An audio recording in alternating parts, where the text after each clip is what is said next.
Call meeting to order. I apologize. First item on the agenda is roll call. Second item is approval of the minutes of January 14th, 2026. Everyone had a chance to take a look at those. Make a motion to accept them. We'll move for acceptance. Do we have a second? Second. Move to second and all in favor? Aye. Minutes are approved. Aye. Thank you. Minutes are approved. Gary's just now walking. Come on up here. We just now started. Come on Come up. on, Hunter. Here's the, we were waiting for you. Not too late. I'll scoot you over a little bit for you. Next item on the agenda is unfinished business. Anyone have any unfinished business? Hearing none, we'll move on to new business. We're going to flip flop these, A and B. First, we'll do the discussion and or consideration of proposed zoning map amendments to rezone certain residential areas to R1, single family residential. Jason, would you like to enlighten us on that a little bit? So what the city is working on doing here is to try to get some of these smaller residential areas into an R1 zoning. Currently across town, we're kind of running into some issues with parking spaces. The average lot width in Clarksburg is about 40 feet wide. Parking spots are listed to be 20 foot by 9 foot. So the 40-foot lot allows for, say, a husband and wife's vehicle to park in front of their home. If you throw a multi-unit building into that same structure, that adds 2 more cars, so that increases the parking in front of the neighboring property. Stating as such, switching these to R1 basically gives the opportunity for any multifamily unit or duplexes to come in front of you guys as a board to approve those in a situation where somebody does want to do that. It allows for a proper plan to be put in place. There's a lot of historical properties here that have just gone into these homes and just built them out without consideration of the parking, of the neighborhood, what's the best way. So this isn't stopping, it's just having some checks in place to make sure that we're moving forward in a responsible manner, not taking anything away, but this will give us a chance to work with existing rentals too, to get them into compliance and see if we can work on issues that they're facing, as well as still moving the city forward, but really taking a more cautious approach instead of just letting whatever happens and then trying to fire our way out of that situation. Okay. And this is supported by a resolution from council. Okay. So say there's a current duplex, how would that affect that? This wouldn't affect that because it's already there, but what we will try to do, and it doesn't really have to do with the R1, is we're like up on Clay Street, we're having issues with parking. We want to make sure they're in compliance with parking. So through the LRA, let's say there's a house that's being torn down, even though it's not ideal, can we maybe find an adjoining lot or a lot that's close, we can help with some off-street parking. So we're trying to work through different committees and tools that we have to fix the issues that are existing in the city. You said council already voted on this too? They did, and they support it, yes. Good. This was also, oh look, we got a copy of the comprehensive plan. I love it. I was just about to say this was also in the comprehensive plan. I remember. It's part of the so everything that we're putting forward to council, where applicable, we try to link to the comprehensive plan. Sometimes there's just not something to link it to, but neighborhoods were highlighted in the comprehensive plan, and this is definitely going to help with that. I mean, page 9 does outline residential infill development where, duplexes, triplexes, multifamily dwellings. It does pose a parking issue. My question would be, is this going to be, does every developer who's going to buy a historic home or a 3,500 square foot home going to have to come in front of council if they the Planning and Zoning Commission, if they plan on making a duplex or a triplex? And they should be happy to do that. Okay. So my question is, and I'm not a developer or a realtor or anything, but my concern with that is, do you think that, and I'm not the smartest person up here, so maybe someone can answer this, do you really think that a developer who has a plan to take a property and make it into a duplex or a triplex, do you think they would purchase that property prior to coming up here and asking for that? Because if we say no, then they've already purchased a property. But That's now they why- have to flip into making it a single unit residential, which really that could really just kind of blow their budget too. I think that a responsible developer who knows what they're doing would have the wherewithal to call the city first, and if they don't, then it's buyer beware. You got to think when you're dealing with a developer too that has the resources to do that kind of project, it's probably not going to be their first rodeo. They're probably going to know Yes. how to deal with things like this. I mean, just being a realtor, somebody who's going to do a good job is going to not have a problem with something like this.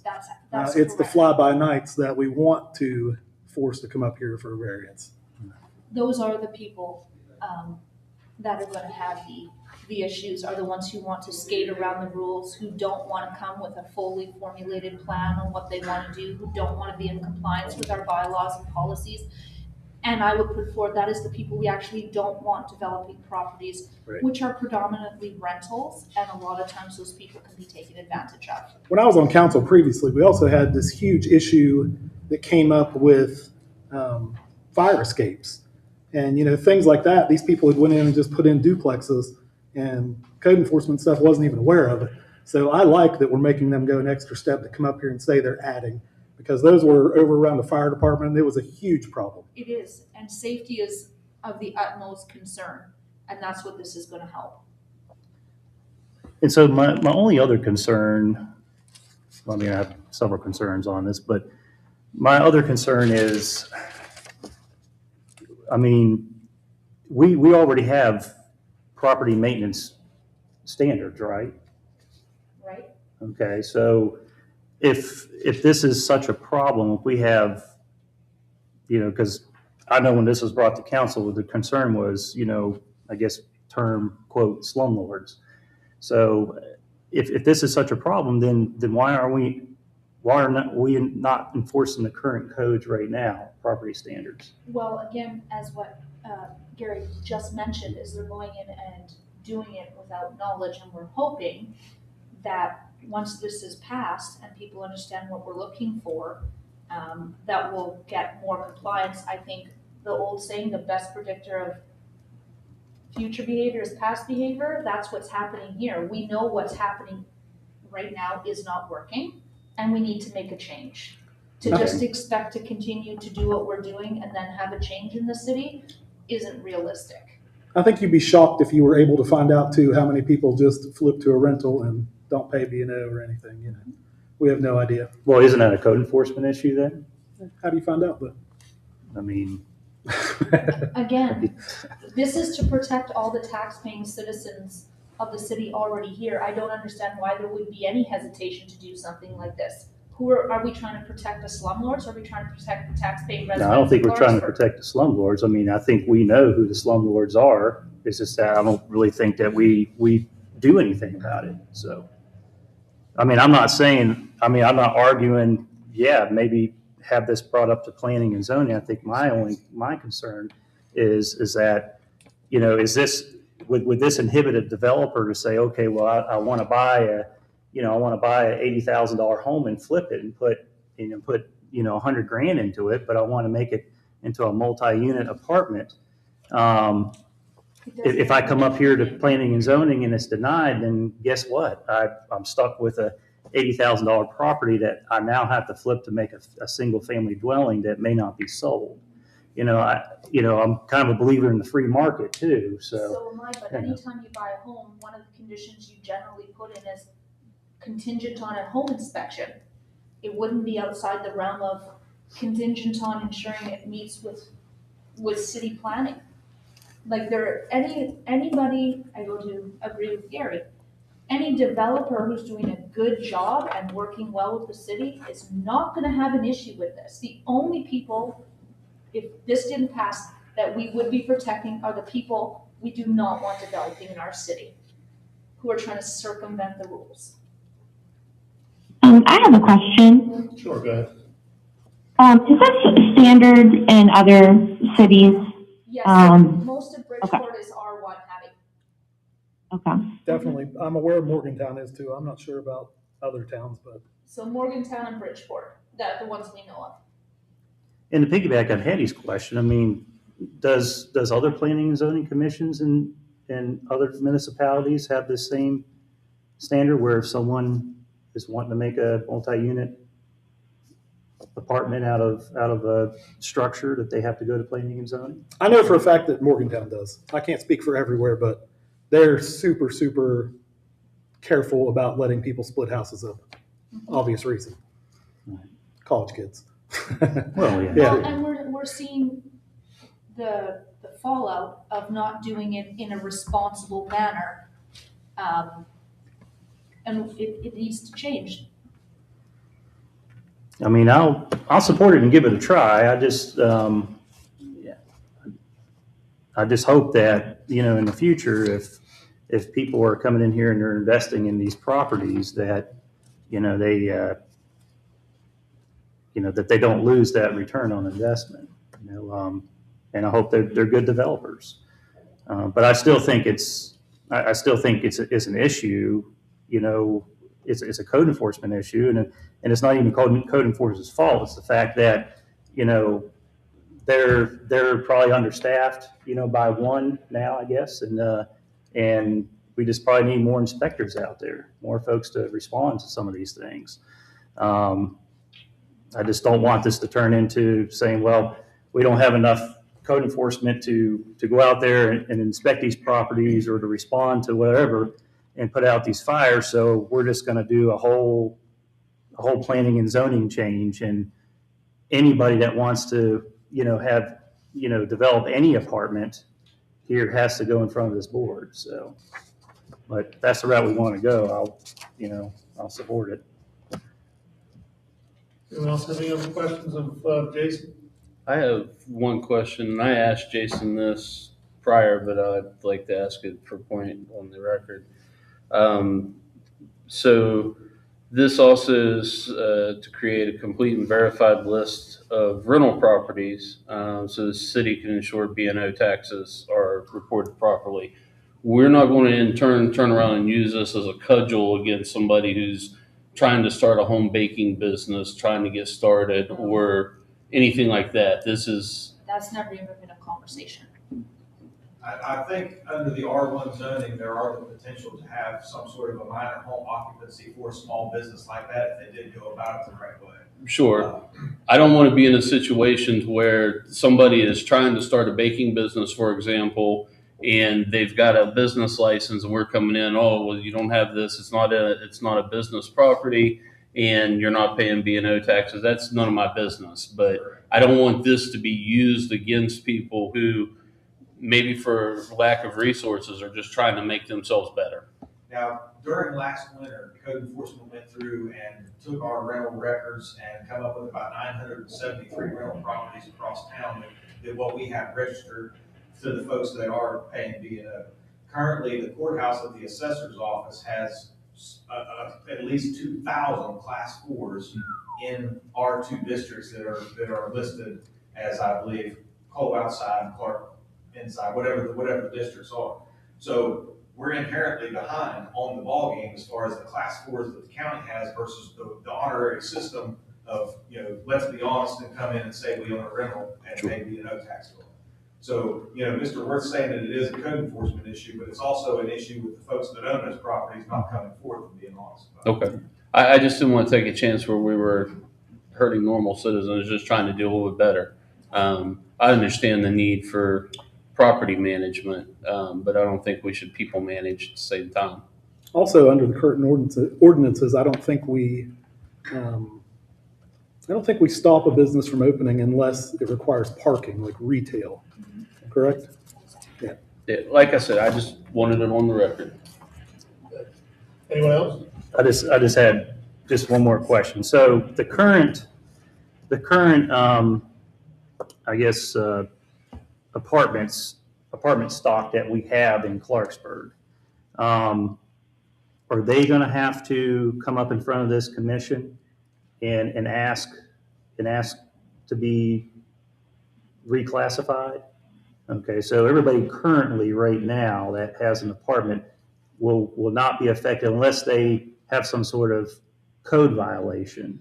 Well, Or unless they haven't reported that they've split it. Right. then they'll have an issue. Let's say they have a very large house and they have 2 suites in it and they want to put it up to 4. Under Okay. this, they would then have to come in and say, I want to turn the 2 into 4, Okay. and which would trigger, well, okay, how much off-street parking do you have? How much do you have in A, B, C, D? Does it work? And this committee would decide. If someone has a duplex and it's sold, what happens then? That's something that we've discussed in code, when it changes hands, the opportunity could be there to meet with the new owner and mention to them, hey, you guys are required to have off-street parking. What can we do to help facilitate that to make it a little bit better for your property? It's also going to increase the rentability of that property. If you got an opportunity to park off-street versus on-street, I'm going to park off-street. So at the time it changes hands would be a good opportunity to entertain any shortcomings in that code or the violation. But it wouldn't revert back to R1 if it's sold. Well, everything will be R1, Okay. but the rentals are already there. If it's sold, we would just want to, the stuff has a detrimental effect on the neighborhood. Parking is one of the biggest ones. We would try to work with them to figure that out. So, like, even with the current parking situation, so the current apartments that won't have an R1, status when it comes to parking, will they still be grandfathered in, or will they have to go in front of this commission? We're trying to, well, no, because this commission is not about the parking. It's about Okay. the actual building. Okay, But we are working with certain owners of rentals to address parking deficiencies that are already there. that are already in code, Mhm. that we already have, okay. That's why I wanted to make sure. I just don't want us to go to, landlords that have apartments and say, well, okay, maybe, you have a code violation, but since you have a code violation, now you have to go in front of the planning and zoning and address your, we're just going to put you back to R1 status. No, I wouldn't want that to happen. We're working with them to try to find parking. Again, they will all be R1 status, but that doesn't mean they lose their apartments. Okay. That means they can't expand if they wanted to expand. Variance by prescription, that's called. Yes. You can't go back on it.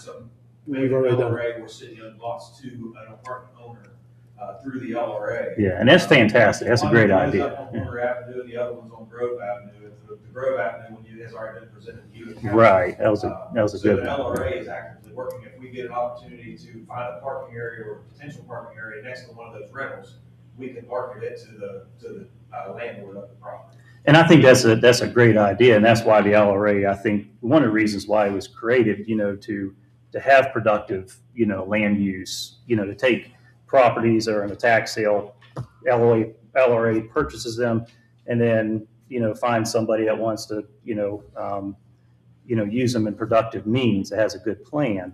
And I hope that that's what continues to happen with this. So when developers do come to this planning and zoning commission and they're like, hey, we want to take this big house and make it a duplex or a triplex, and they are good developers, but unfortunately there's not enough parking there that they just don't turn away from, they just don't buy the building, or they just sell it for nothing and it just sits there and stays vacant and then becomes another That's issue. better than having inappropriate parking. Because I was talking to the police and it's happened here where there's not enough parking and it's turned incredibly violent. So it is an issue. Yeah, I mean, it is an issue. So that means I a don't disagree developer with you. has to walk away from turning a large house into a quadplex, then that's what they need to do, because it might not be the right thing for that home.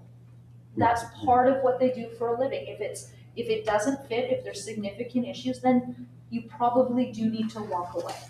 I think this is only going to be an issue in certain neighborhoods too. I mean, if somebody wants to do a duplex in Northview, it's not going to be a huge problem. But if it's Colonial Heights or Clay or Meigs Avenue, where those giant houses are and they're packed tight together, that's where we need to be stopping them.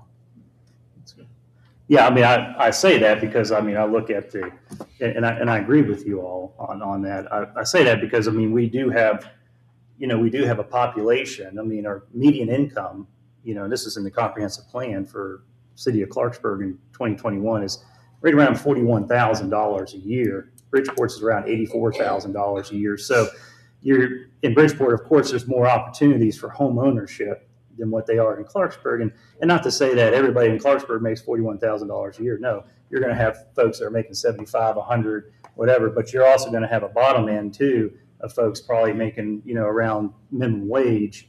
And I feel like if we're trying to nitpick on the current landlord situation, then we're pretty much, we're pretty much, inhibiting someone's pretty much right to live, I guess, that maybe if they're, Pretty bold statement. well, I wouldn't say right to live, but, right to, have housing, and, that's maybe lower income that would not be able to have the means or credit to, purchase a home. So I just want to make sure that, we're not hurting people too, but it sounds like that, just seems like a pretty decent plan, and, we'll just see how it goes if it's the will and pleasure of this body, so. How do we as a city insert ourselves into a potential sale transaction of a property that currently is not a duplex, triplex, multifamily? How do we insert ourselves in there to say these are the rules you have to follow to do this? Are we just leaving that between the? It's very difficult to do. We usually don't find out about a transaction until it's from the assessor's office. But if a developer is doing any research whatsoever, the first thing they're going to do is check the zoning. Well, not everybody's a developer. Some people are a family it's a family house and they sold it to their neighbor because he wants to turn it into apartments, and grandkids walk away with 20 grand each and they're thrilled.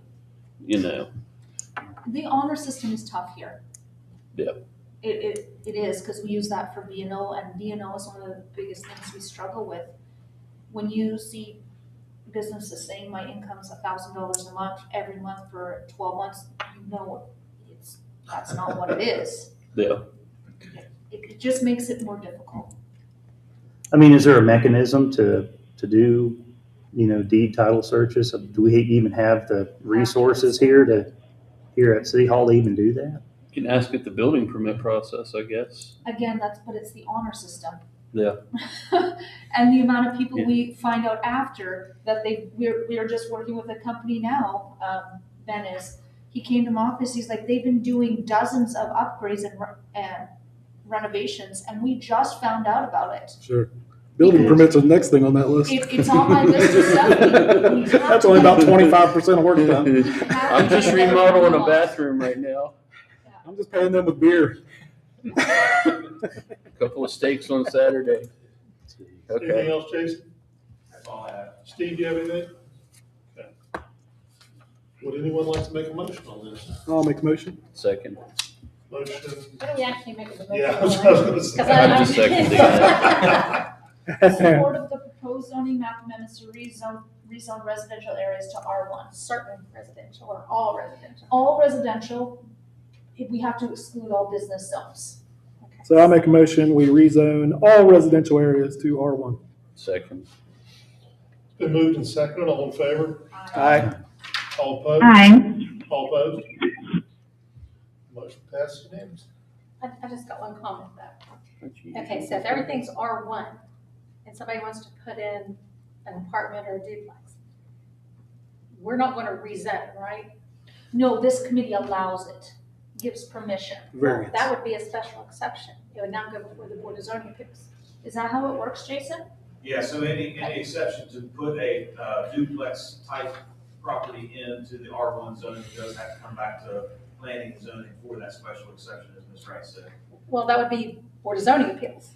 They handle the special exceptions, not us. It would be considered a special exception because the zoning is going to remain the same, correct? Yeah, the zoning is going to remain the same. If it's going to stay R1, then this board doesn't have any more comment on it. It would have to go to the Board of Zoning Appeals to ask for that special exception. Okay, so when I had asked, it was going to come back to this committee, so it might have to be actually rezoned. Right. Because we want it to come to this committee. Then it would have to be a rezone. Okay.